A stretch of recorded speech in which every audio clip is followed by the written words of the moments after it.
Selamat siang saudara-saudara kita semua ya. Puji Tuhan ya, kita berkumpul semuanya di sini. Masih rindu memuji Tuhan lagi? Ya, nanti setelah firman ini disampaikan selesai, nanti boleh memuji lagi ya, sampai kita capek. Amin. Ya.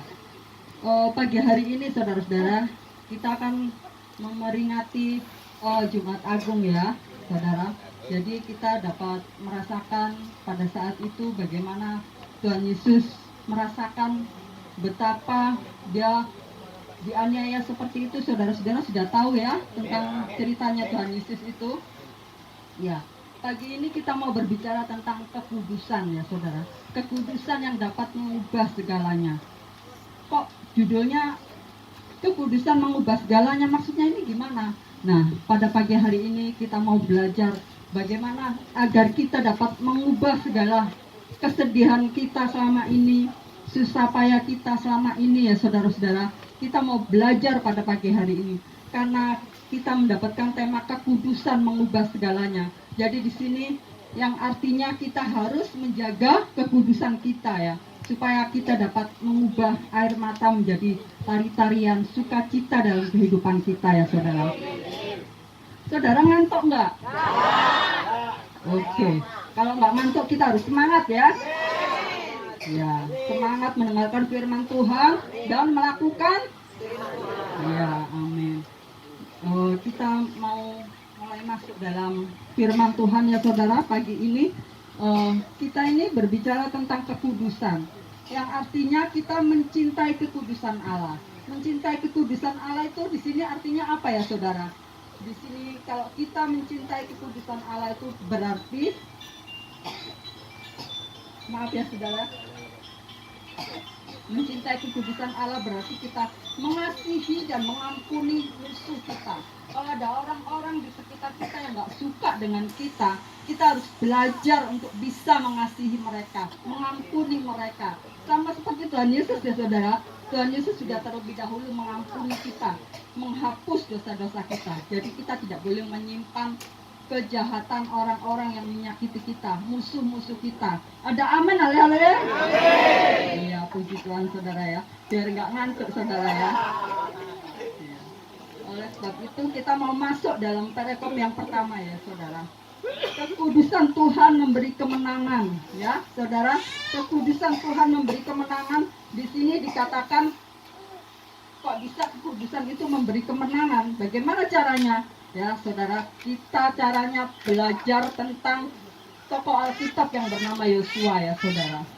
Di dalam Yosua 5 ayat 13 sampai habis 15 itu menceritakan tentang bagaimana Yosua pada saat itu berada di Yeriko.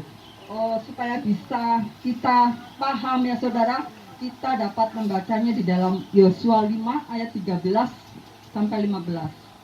Mungkin saudara kita Bu Yohana bisa membacakannya untuk kita semuanya ya.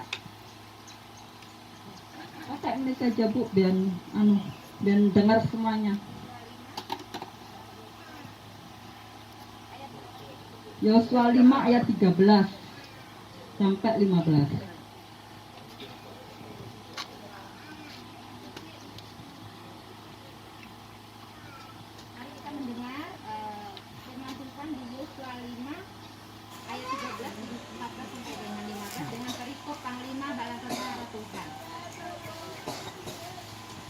Ketika Yosua dekat Yeriko, ia melayangkan pandangannya.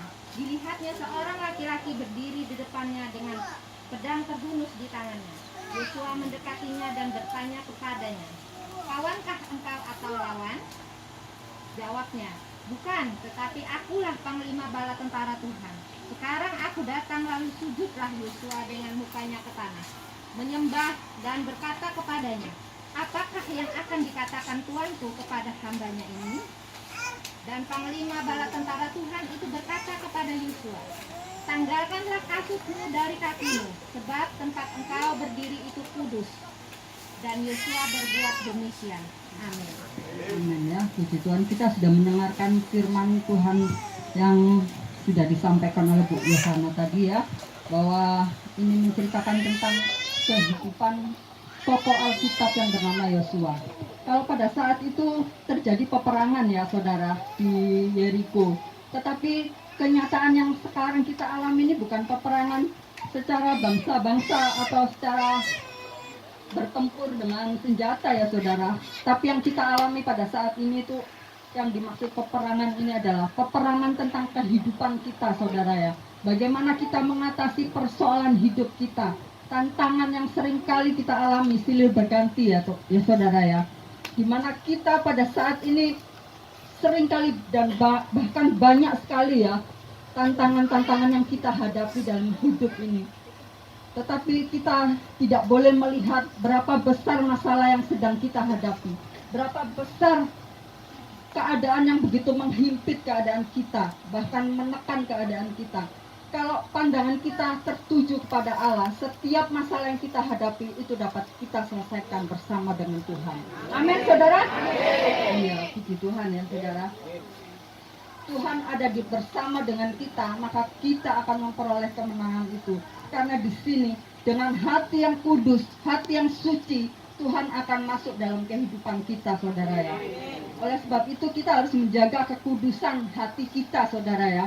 Hati kita ini sangat penting sekali, karena dari hati ini akan timbul sesuatu yang baik dan yang tidak baik. Oleh sebab itu di dalam hati kita tidak boleh kita menyimpan akar pahit ya saudara, kebencian atau iri dengki dan lain sebagainya. Itu harus kita buang jauh-jauh. Supaya apa saudara? Supaya kalau hati kita ini suci seperti yang dikatakan firman Tuhan saudara, maka kita akan memperoleh Tuhan yang begitu baik itu bersama-sama dengan kita, dan kita akan dapat mengatasi setiap persoalan hidup kita, masalah kita saudara ya. Karena tidak semuanya orang bisa menyelesaikan masalahnya dengan baik ya saudara.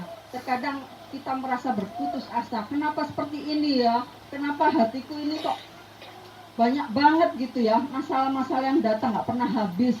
Saudara, kita harus bersyukur kalau kita dihadapkan oleh berbagai macam keadaan yang tidak sesuai dengan keinginan kita. Karena apapun yang terjadi saudara dalam kehidupan kita, itu seizin oleh Tuhan saudara ya.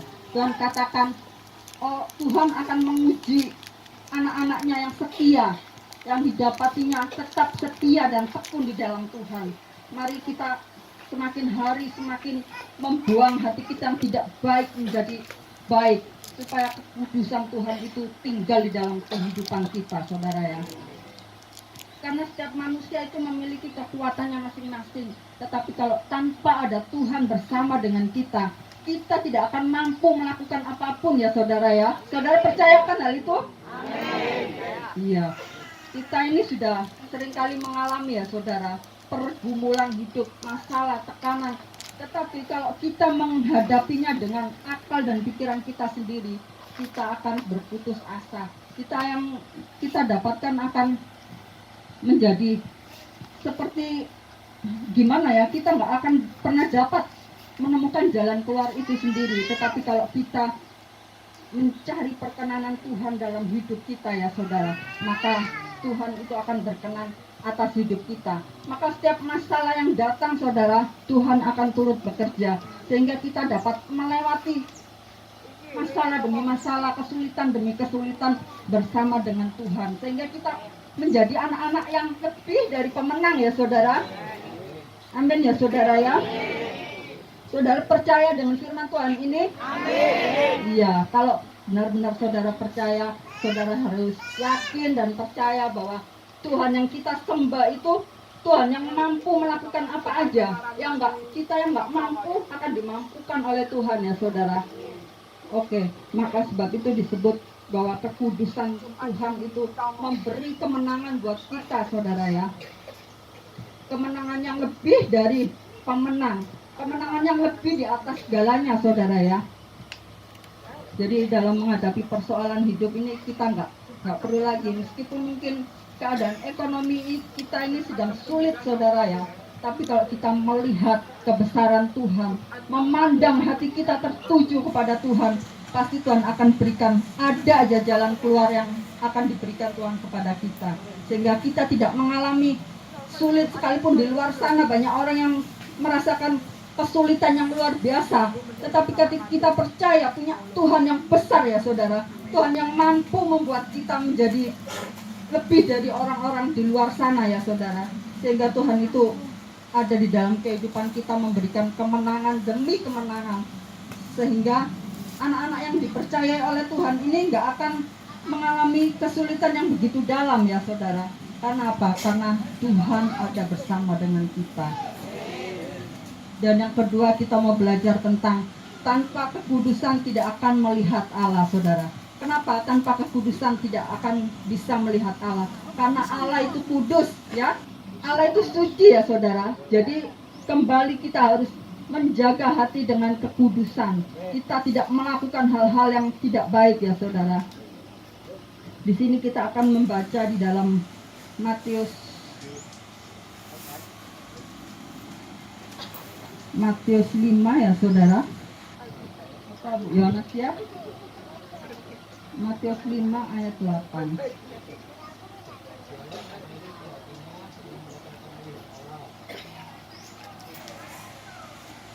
Ya, siapa tadi yang sudah menemukannya? Berbahagialah orang yang isi hatinya karena mereka akan melihat Allah. Ya, amin. Sudah dibacakan oleh Bapak siapa tadi? Ya, terima kasih Pak Daniel sudah membacakannya di dalam Matius tadi ya. Matius 5 ayat 8 tadi.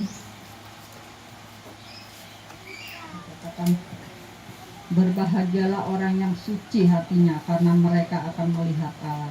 Di dalam firman ini telah dikatakan ya, berbahagialah orang yang suci hatinya karena mereka akan melihat Allah. Jadi kalau kita ingin bisa melihat kemuliaan Tuhan di dalam hidup kita, maka kita harus menjaga kesucian dan kekudusan hati kita. Karena Tuhan itu mencintai kekudusan ya saudara. Dengan cara kekudusan itu, dengan cara kita melakukan hal-hal yang baik saudara. Kita jangan menyimpan kepahitan-kepahitan ya. Sekalipun mungkin ada orang-orang yang nggak suka dengan kita saudara, kita mau belajar mengasihi mereka. Supaya apa? Supaya kekudusan Tuhan itu boleh nampak dalam kehidupan kita. Orang boleh melihat, ini loh, orang Kristen baik banget. Tetapi kita jangan dikatakan orang Kristen baik di luarnya aja saudara ya. Tapi harus baik dari hati kita. Setiap tutur kata kita, perbuatan kita boleh dilihat oleh orang di luar sana yang belum percaya Yesus. Oh, ini karena murid-muridnya Yesus. Karena Yesus itu orangnya luar biasa. Nah, jadi orang di luar sana bisa melihat seperti itu ya saudara. Jangan kita baiknya hanya berpura-pura aja. Di depan baik, nanti di belakang ngomongin ya saudara. Itu nggak boleh saudara ya. Jadi kita belajar hiduplah dengan kekudusan. Sebab tanpa kekudusan tidak seorang pun dapat melihat Allah. Karena Allah itu kudus saudara ya. Jadi ya kita harus menyamakan ya saudara. Walaupun tidak harus sama persis, tapi paling tidak kita belajar tentang karakternya Tuhan. Seperti Tuhan Yesus ya, yang penuh kasih, sabar dan lemah lembut itu. Kita semua pasti bisa ya saudara ya, belajar sedikit demi sedikit ya. Karena enggak kita dari yang jahat langsung berubah menjadi baik itu ya nggak mungkin. Ada proses ya saudara ya, pelan-pelan sedikit demi sedikit. Tapi yang pasti kalau kita ada kemauan, pasti kita bisa melakukan yang terbaik. Untuk siapa? Untuk Tuhan. Sehingga hidup kita diperkenankan oleh Tuhan. Dan perkenanan Tuhan boleh tinggal di dalam hidup kita. Sehingga kalau Tuhan ada bersama dengan kita, masalah boleh datang, apapun boleh datang ya saudara. Tapi kalau Tuhan ada bersama dengan kita, kecil semuanya ya saudara. Amin ya saudara ya. Utangnya banyak, tak tolong. Tapi kita berdoa bersama dengan Tuhan sambil bekerja. Maka Tuhan memberikan jalan keluar ya saudara ya. Nggak tahu tiba-tiba nanti orang ngasih berkat kepada kita ya. Namanya kuasa Tuhan itu nggak bisa diprediksi ya saudara. Kalau kita percaya, pasti jalan keluar selalu ada. Amin ya saudara ya. Ya, kita menyambung di dalam Ibrani 12 ya saudara. Ayat yang keempat.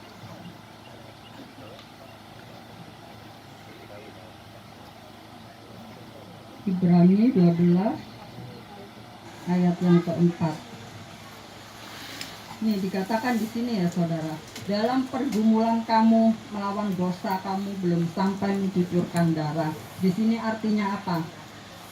Bahwa setiap masalah, bahwa setiap persoalan yang kita hadapi ini gak ada apa-apanya saudara dibandingkan dengan Tuhan Yesus yang gak salah, yang gak apa, harus disalib di atas kayu salib ya saudara ya. Saudara tahu hal itu ya saudara ya. Dan kadangkala kita ini merasa masalah kita ini jauh lebih besar dari Tuhan ya saudara, sehingga kita lupa bahwa ada Tuhan yang bersama dengan kita. Karena dikatakan di sini ya, kita bisa melanjutkan di ayatnya yang kelima ini saudara. Dan sudah lupakah kamu akan nasihat yang berbicara kepada kamu seperti kepada anak-anak?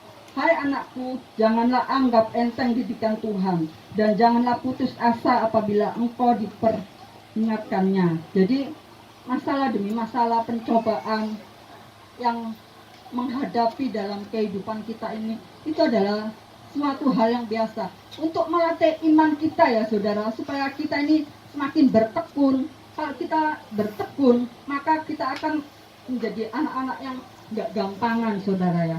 Nanti saudara di rumah bisa membaca itu semuanya sampai selesai, supaya kita benar-benar mengerti. Karena membaca firman Tuhan itu nggak bisa dengan separuh-separuh ya saudara, sepotong-sepotong. Kalau sepotong-sepotong nanti kita bingung akhirnya ya. Baca yang baik-baiknya aja, jadi yang jeleknya kita nggak tahu. Jadi semuanya harus kita tuntaskan kalau membaca firman Tuhan. Kemudian di ayat yang ke-6 ini, ayat ini sangat menjadi rema dalam kehidupan saya saudara.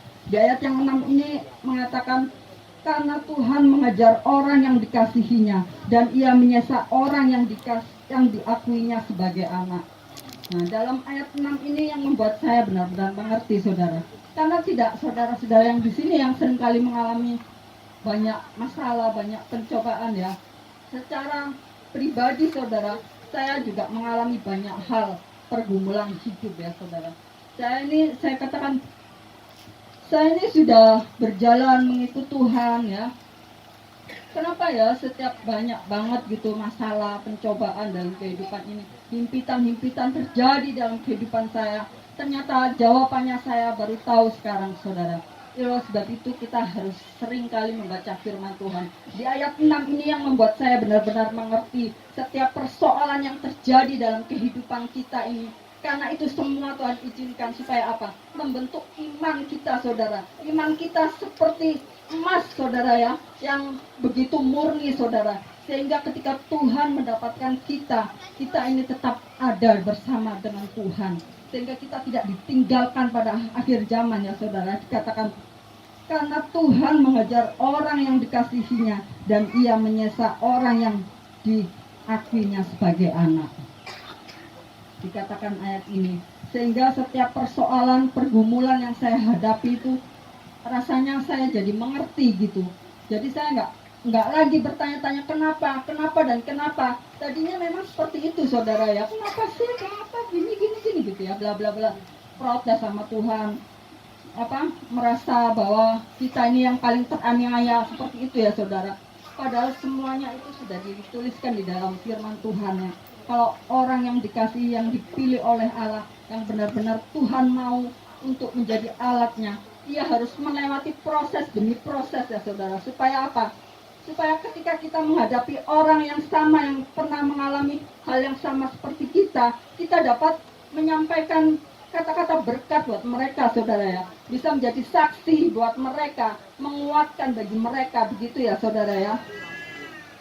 Saudara masih sudah ngantuk atau belum ini? Oke, kalau belum kita lanjut ya. Oke, kita masuk ke dalam perihal yang ketiga ya saudara. Ini yang terakhir kok saudara. Cuma hanya ada 3 aja. Yaitu kita adalah rumah kudus.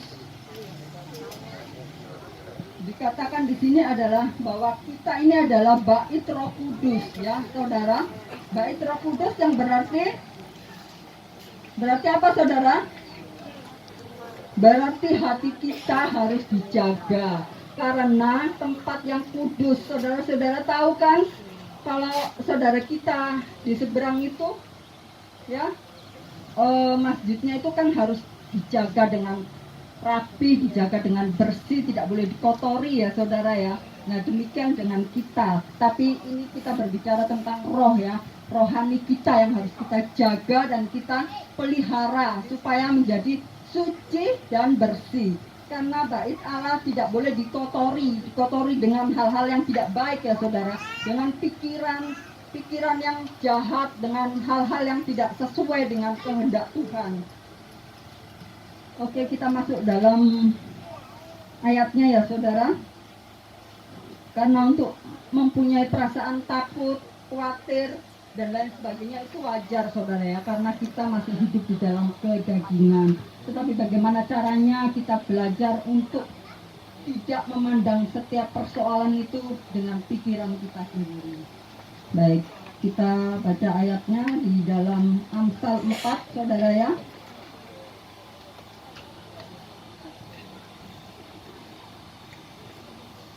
Ya, ada yang sudah menemukan Amsal 4?